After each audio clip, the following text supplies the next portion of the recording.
दादा काय नाव आपलं? माझं नाव ऋषिकेश विजय वायकर, राहणार मी हिवरे खुर्द, तालुका जुन्नर, जिल्हा पुणे. मी गेले 31 वर्षापासून या गावामध्ये राहतो आणि माझा शेती हा एक व्यवसाय आणि त्याला जोडूनच ट्रान्सपोर्ट हा व्यवसाय करतो मी. शेती करतात, शेतीच्या तुम्ही आता इथं आपल्या शेतामध्ये आलो, काय विषय नक्की? आपण शेतामध्ये आलो आहे याचं कारण असं की मी 15 ऑगस्ट 2025 रोजी शुभम ॲग्रोजमधून आपण बी घेतलं होतं येल्लोरा कंपनीचं चायना किंग. तर ते आपण 25 ऑगस्टला टाकलं आणि त्याच्यानंतर ना ती पण मी कांदा लागवडीची पण तारीख सांगतो. 25/10/2025 रोजी आपण कांदा लागवड केली. तर त्यामध्ये मला असं जाणवलं 2 महिन्यानंतर ना की हा जो कांदा आहे याच्यामध्ये जवळजवळ 200-250 डेंगळे आले होते. तर ते जगाला दिसावं नाही, एक शेतकऱ्याचं फाटकं तुटकं कार्यक्रम म्हणून मी काय केलं, ती फुलं पहिली झटक्यात आलेली फुलं तोडून तिथं पुढं खड्डा आहे तिथं कचऱ्यामध्ये टाकून ते पेटवून दिली बांधाच्या गाभाळामध्ये. आणि तरी पण नंतर ना हे प्रमाण वाढायलाच लागलं. तर मग मी दुकानदाराशी जाऊन भेटलो. तर त्यांनी मला सांगितलं की कंपनीशी आपण बोलणं करून घेऊ, येल्लोरा कंपनीशी. तर कंपनीच्या मॅनेजरला फोन केल्यानंतर त्यांनी टाळाटाळमध्ये उत्तर दिलं, ते खरीप पीक येईन, तुम्हाला ह्या सीझनला कोणी लावायला सांगितलं किंवा बरीच कारणं दिली. माझी त्यांना कशाने झालं हे मला शोधायचं होतं. त्यावेळेस मी ज्यावेळेस प्रथमतः गेलो त्यावेळेस मला शोधायचं होतं नक्की माझी शेती करण्याची पद्धत चुकीची की बी फॉल्टी आहे. त्याच्यानंतर दुकानदारांना मी म्हटलं त्यांना तुम्ही बोलवून घ्या, नाही तर मी पत्रकार परिषद घेईन, मग तुम्ही ठरवा काय करायचं ते. तर मग दुकानदारांनी मला सांगितलं की मी त्यांना फोन करून बोलून घेतो. मग 2-3 दिवशी ते आले. कुठे? वाघसाहेब शेतावरती प्लॉट व्हिजिटला आले.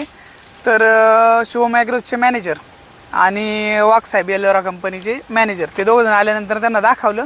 तर ते म्हणले नाही 100% चूक आहे, काय अडचण नाही, आम्ही दुकानदाराशी बोलतो आणि कंपनीच्या मॅनेजरांना पण कळवतो. कोणाची चूक आहे 100%? त्यांनी कोणाची चूक मान्य केली?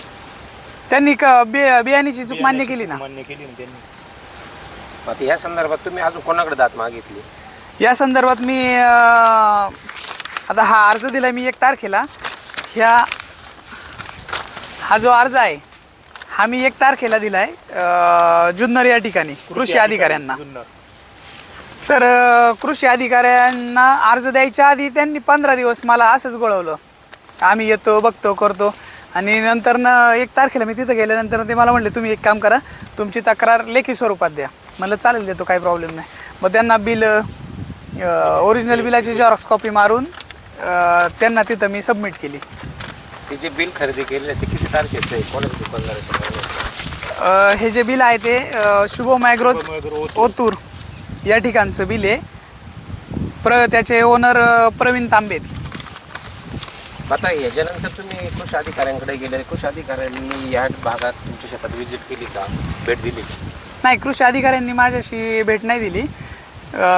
त्यांनी मला कारण दिलं. ज्यावेळेस मी 1 तारखेला अर्ज दिला त्याच्यानंतर त्यांनी मला कारण दिलं की आता आमच्या इलेक्शनच्या ड्युट्या लागलेल्या आहेत, इलेक्शन झाल्यानंतर ना मी तुमच्या प्लॉटवरती येऊन जातो आणि आम्ही जोपर्यंत येऊन जात नाही तोपर्यंत तुम्ही कांदे हार्वेस्टिंग करू नका, म्हणजे कांदे काढू नका, म्हणजे आम्हाला नक्की काय झालंय तो विषय कळणार नाही. नक्की आता हे नक्की कशामुळे झालंय? बोगस बियाणामुळे झालंय का तुमच्या काही चूक याच्यामध्ये? नाही, हे बियाणामुळेच झाले ना. पुढच्या प्लॉटमध्ये आपण वरच्या टप्प्यामध्ये जर गेलो ना तर रोकडीवरनं मी घोलपांकडून रोप आणलेलं होतं, त्याला 1 डेंगळा नाही आहे. आणि जे मी शुभम ॲग्रोजमधून बी घेतलं, पेरलं, लावलं त्याला 100% डेंगळे आहेत. तुमच्याकडून फवारणी वगैरे व्यवस्थित झाली का? त्यात काही चूक झाली का तुमच्याकडून? नाही, मला तर अजूनपर्यंत इतक्या वर्षात कधी अनुभव नाही आला का फवारणीमुळं डेंगळे येतात कांद्याला. आजूबाजूला जो शेतकऱ्यांमध्ये जो कांद्याचं पीक दिसते, मग ते ह्याच कंपनीचे का ते वेगळ्या कंपनीचे ते व्यवस्थित दिसते, सुस्थितीत दिसते? नाही, ते वरचं पीक येल्लोराचंच आहे, पण त्याला काय डेंगळाचं वगैरे प्रमाण नाही दिसत आहे. आळेफाट्यामध्ये राहुल शिंदे म्हणून आहेत, त्यांना पण हा प्रॉब्लेम आलेला आहे.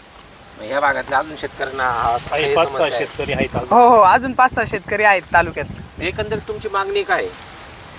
माझी मागणी एवढीच आहे, जो काय माझा खर्च झाला किंवा माझी जी काही नुकसान झाली ती कंपनीने भरून द्यावी. आपलं काही त्या कंपनीशी रागरोष नाही किंवा कृषी अधिकाऱ्यांशी नाही आणि त्या दुकानदाराशी नाही आहे. साधारण किती नुकसान झालं तुमचं, यातून उत्पन्न किती निर्माण झालं असतं तुम्हाला? आता याच्यातून टोटल 62 गुंठे क्षेत्र आहे. याच्यामधून मी तुम्हाला कॅल्क्युलेशन तुमच्या समोरच करून दाखवतो साहेब. 400 पिशवी कांदा निघाल याच्यात एक अंदाजे. तर आपण 20% सोडून देऊ, 80% नुकसान पकडू. तर 300 पिशवी, 300 गुणिले समजा 58 ते 60 किलो वजन भरतं पिशवीचं, तर आपण 55 किलोच पकडू. 16,500 गुणिले समजा आत्ता 18-19 रुपये बाजार आहे, तर आपण 17 रुपये पकडू. म्हणजे साधारणतः 2,80,500 रुपये ह्याचा फक्त आत्ताच्या घडीचं हे नुकसान आहे. आणि कांदा पिकवायला साहेब एकरी खर्च येतो 1,25,000 रुपये.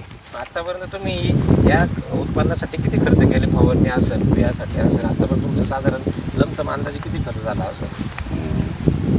साधारणतः 1.5-2 लाख रुपये गेलेले आहेत. 1.5-2 लाख रुपये तुम्ही आता यासाठी खर्च केलेले आहे. हो. आता ह्यातून तुम्हाला काय वाटतं, हे 20% जे उत्पन्न आहे त्यातून तुमचं किती भागन?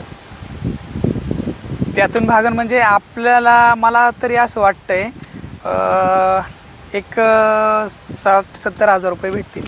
70 ते 80,000 रुपये. तुम्ही केलेला खर्च त्यातून भागत नाही. नाही भागत आहे. एकंदरीत कृषी अधिकाऱ्यांकडे पुढील दाद मागण्यासाठी काय करणार तुम्ही? काय मागणी काय पुढची तुमची? नाही, कृषी अधिकाऱ्यांना मी अर्ज दिला आहे. कृषी अधिकाऱ्यांनी मला टाळाटाळ केली आहे.